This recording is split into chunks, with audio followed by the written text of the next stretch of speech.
Inshuti namwe bakunzi muriko mukurikirana ibiganiro kumbonesha kure yanyu Look Media ndabaramukije ndabaha ikaze mu kiyago kibayagira kubijanye n'igisata c'ingenzi, ku kiyago kibayagira kubijanye na ba mukerarugendo, ikiyago kibayagira ibijanye n'ibibanza vy'iratiro mu Burundi, eka mbere n'ibintu bimwe bimwe biratwa muri kino gihugu c'u Burundi.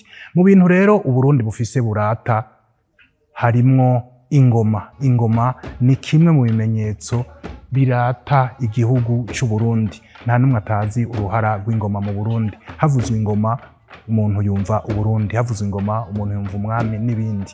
Mbega ingoma z'u Burundi zatanguye kubaho ryari? Mbega ingoma z'u Burundi zatanguye kuvuzwa ryari? Mbega ingoma z'u Burundi ziri ubwoko bungahe? Mu kiyago tugomba tugirane n'umushingantahe Oscar asanzwe ajejwe gukurikirana ikibanza benshi bita ku ngoma canke iwabo w'ingoma ngaha mu Gishora, muraza kuhamenyera ibitari bike. Ico mwomenya nuko ingoma ya mbere yatanguye gukorwa ari ingoma yitwa Kagenda, iyo ni ingoma y'ibwami. Hanyuma mu nyuma yaho harakozwe ingoma yitwa Rukinzo, iyo nayo ikaba yavugirizwa ibwami mu bihe bimwe bimwe bidasanzwe, ntiyavuzwa uko ariko kose. Mu nyuma rero umwami Mwezi Gisabo amaze gukinjura, ariko mu gihe yaratewe n'abansi agakinjurira ngaha mu Gishora, hanyene mubona mpagaze, harakozwe izindi ngoma zibiri, iyitwa Citeme n'iyitwa Mumirigwa. Izo ngoma rero zikaba zabaye ingoma zibiri zakwirikiye Kagenda na Rukinzo, hanyuma izindi ngoma zarahavuye zirakurikira mu nyuma. Ibijanye rero n'ingene ingoma zagiye zirakogwa, n'ingene zagiye ziragwira, imigigwa ijanye n'ingoma, ikizira canke ibizira ku ngoma, kuva ingoma ikirabazwa gushika ivuzwe, ivyo vyose mu kanya isase tubisigurirwa n'umushingantahe Oscar asanzwe ari umutimbo avuza ingoma ngaha mu Gishora, akaba mbere nari nawe mukuru w'abasanzwe b'abatimbo bavuza ingoma ngaha mu Gishora. Oscar rero aza kutuyagira vyinshi bijanye n'ingoma, kuva ku ngoma ya mbere gushika izindi ngoma zose umaze iminsi mubona zivuzwa. Mbega irya ngoma ibiri imbere y'izindi ngoma yitwa gute? Izo ngoma zibiri zakorewe ngaha nko nabibabwiye, kahise kazo n'akahe? Ivyo vyose ni mu kanya umushingantahe Oscar agomba tubwire vyinshi bijanye n'ingoma.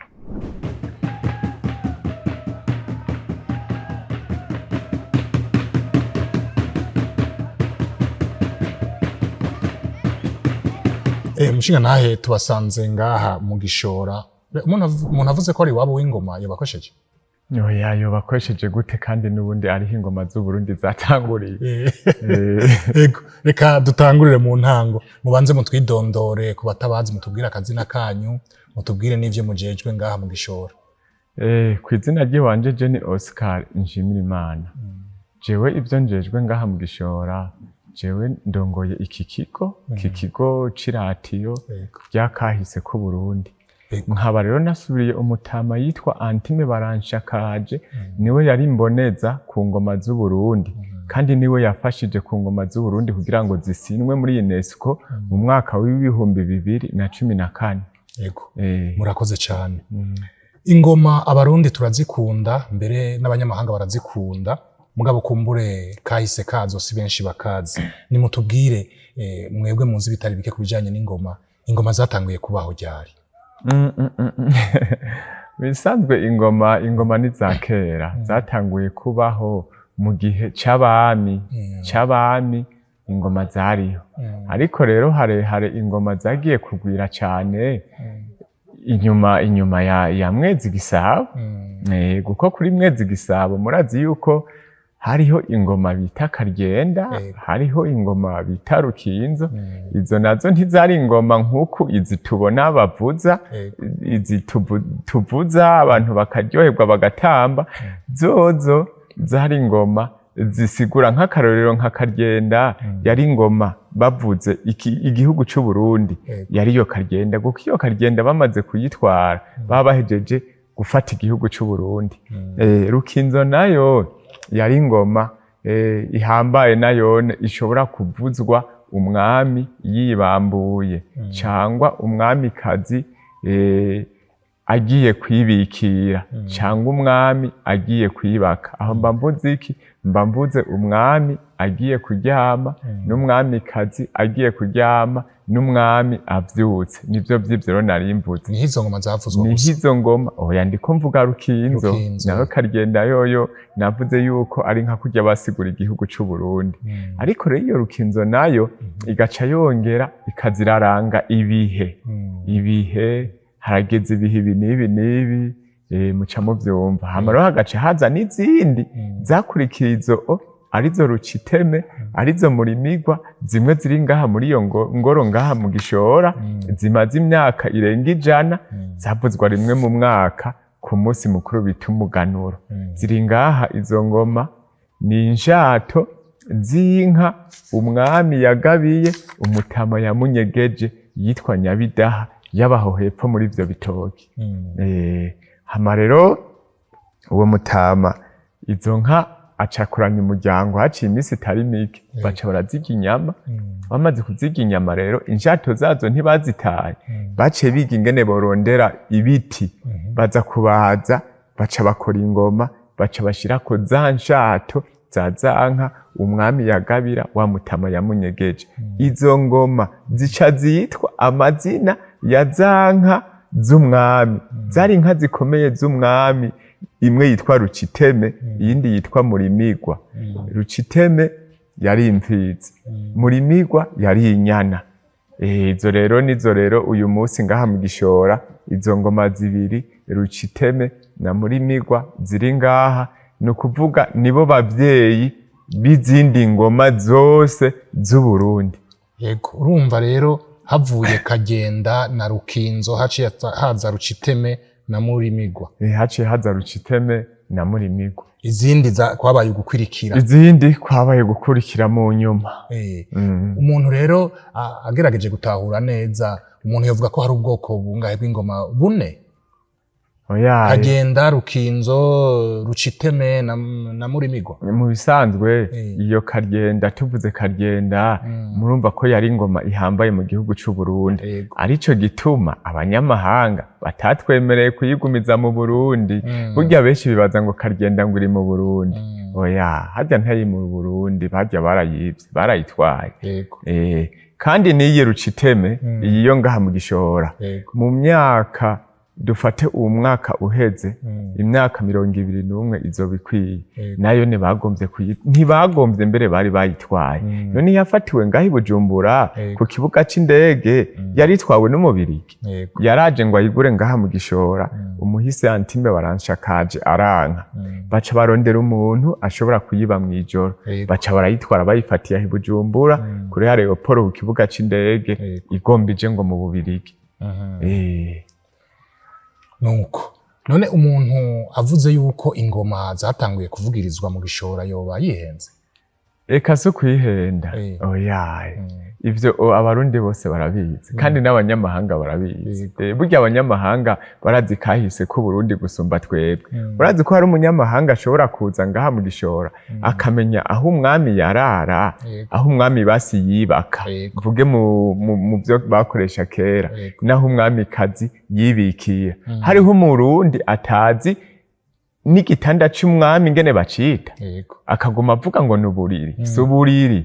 Hariho abanyamahanga usanga babizi, baza bagashishoza kahise ku Burundi. Muga hari umurundi yibereye ngaho ugasanga ntazi kahise kiwe, ariko abanyamahanga babizi.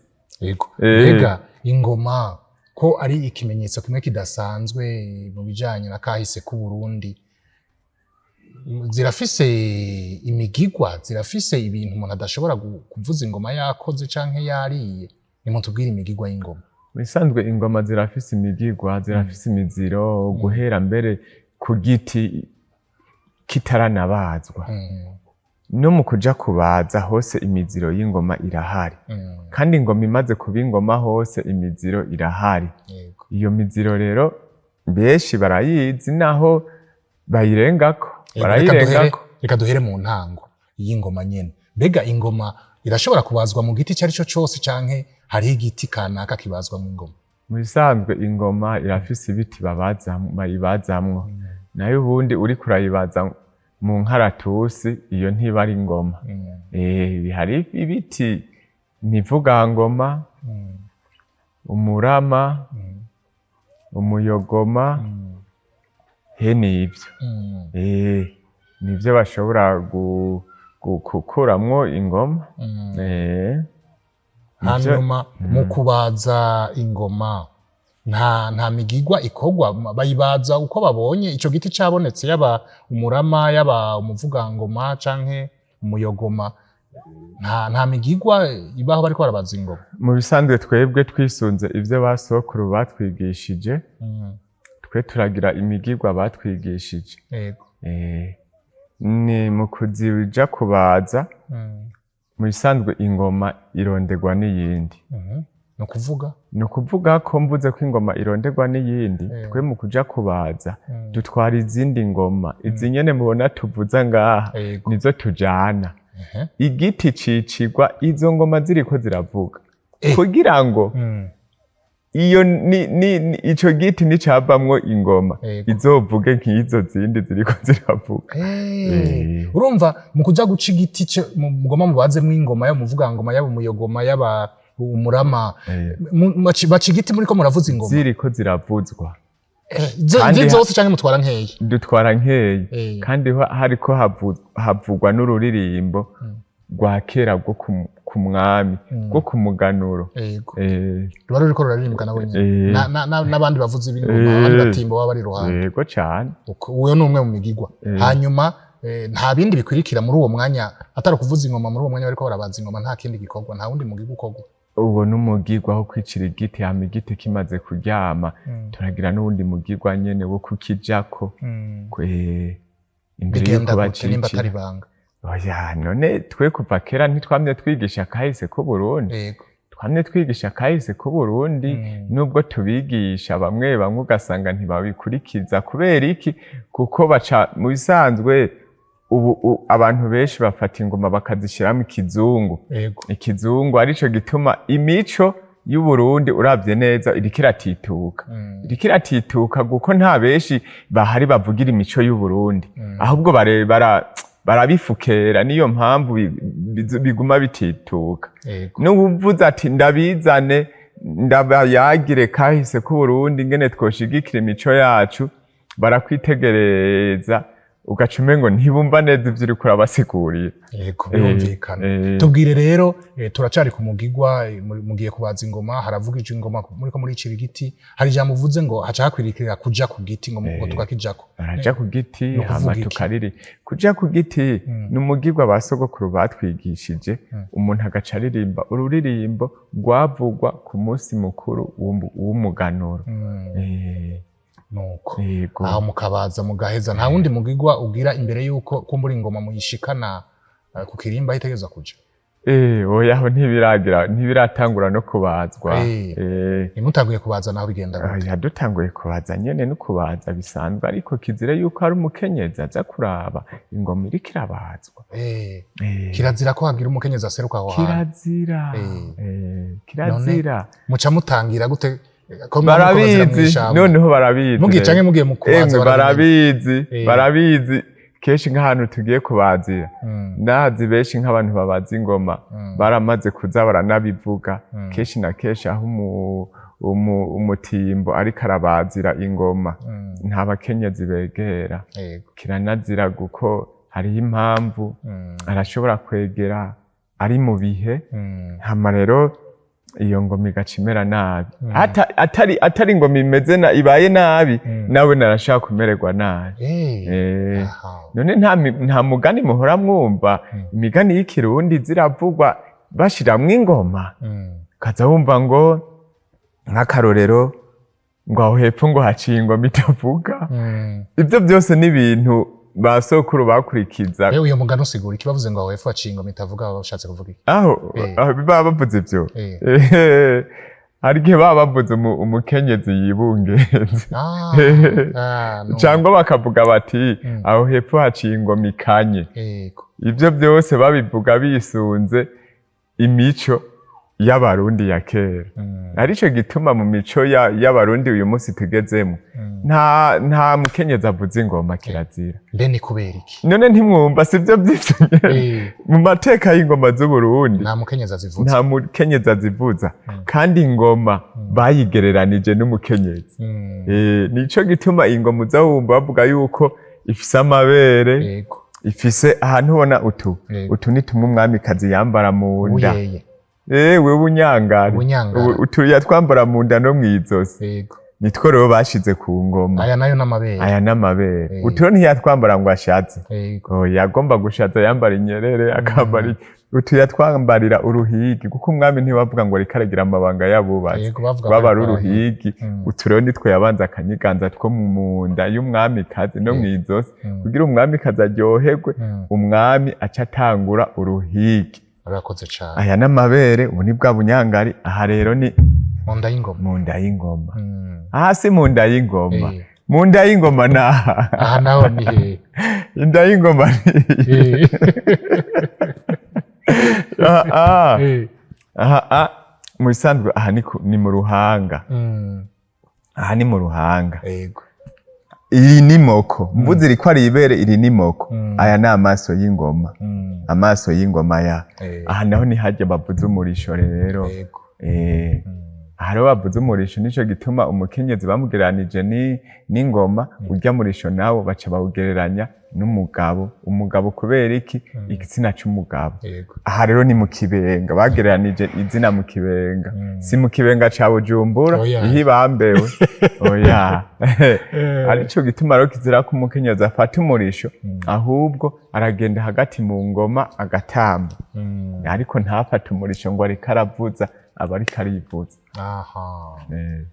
Urumva umuntu akurikije imigenzo y'ikirundi ngira ngo umunsi umwe bishitse umukenyezi akavuza ingoma zoca zihumana. Mu bisanzwe baragombye no kubigira ariko vyarase. Hariho abakenyezi bagombye kubigira bo mu kinama bararondera ingoma.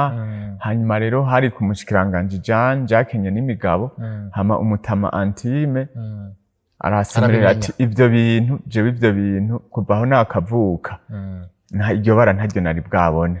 Hama uwo mushikiranganje Jacques n'imigabo nubu aracariho yaciye avuga ati kugira ngo mwabakenyezi kuko nibo bari bagiye kubisaba umushikiranganje wenyene. Hama arababwira ati je kugira ndabaha inyishu reka ntume ko wamutama yanararibonye Antime baranshakaje. Niwe yaciye ababwira ati ingoma mu mico y'abarundi no mu mico y'ikirundi nta mukenyezi avuza ingoma.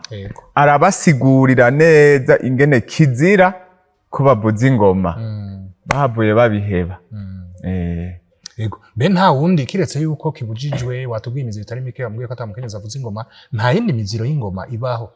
Imiziro y'ingoma ni myinshi. Bisanzwe imiziro y'ingoma nta n'umuntu avuza ingoma yambaye ibirato, yambaye ikaruvati, yambaye inkofero. Ivyo byose ntibijanye n'imico y'ingoma. Arico gituma mwabonye nyene icubahiro perezida wacu w'u Burundi yagerageje ntakatagira gushigikira imico n'akaranga vy'u Burundi. Yaravugije ingoma ngaha kandi mwarabonye no kuri ingene yari yambaye. Yari yambaye nkuko nyene. Kandi mwarabonye ko atabirato yari yambaye. Ugaca usanga rero hariho abandi baza kuvuza ingoma bambaye ibirato, amakaruvati byose. Ntako tutagira je nama ndiko ndasemerera. Ntibijanye n'imico. None kiretse yuko ingoma ari igikoresho canke ikimenyetso kidasanzwe muri kahise k'igihugu, urundi ruhara umuntu yovuga ko ingoma zifise n'uruhu? Uruhara ndetse ivyo muvuze ingoma zirafise uruhara ruhambaye. Mu bisanzwe ingoma zirafise ikintu zongereza basi mu mico y'abantu. Ni ingoma ziriko ziravuga abantu bararyoherwa bagatwenga bagatamba. Haje ikintu gitumye umuntu aryoherwa agatwenga. Erega ngo mu myaka iheze ingoma ntibaziyumvamwo gose cane. Ubu ingoma zitera zongera akanovera. Nkako n'akamaro novuga. Ikindi naco murazi mu buzima bw'umuntu umubiri w'umuntu urakeneye siporo. Nivyo byose novuga ko ari akamaro. Abantu baragira siporo bakinonora, hama abandi batariko barazivuza bagatwenga bakaryoherwa. ibirori biheze bakumva baruhutse, nako n'akamaro umuntu ashobora kudondagura. Yego. Kandi rero n'abanyamahanga baje mu Burundi baca baratira ijisho bakabona mu bisanzwe mu bintu biranga igihugu c'u Burundi ingoma zirimwo, ziza ubwa mbere, zirimwo mu bintu biranga igihugu c'u Burundi. Ingoma Uburundi. Yego.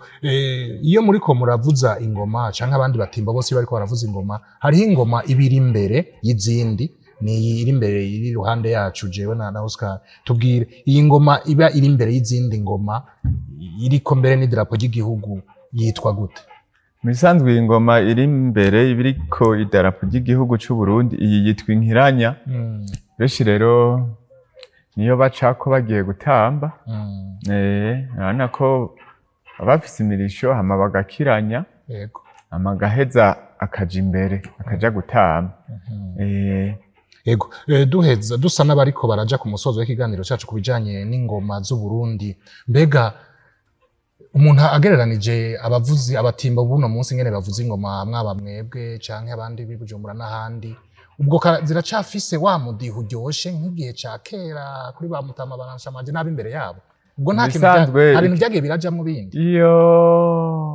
Kujamwo bisanzwe, ahubwo ubu bazivuza nk'amarege, bariko bashiramwo nk'amarege.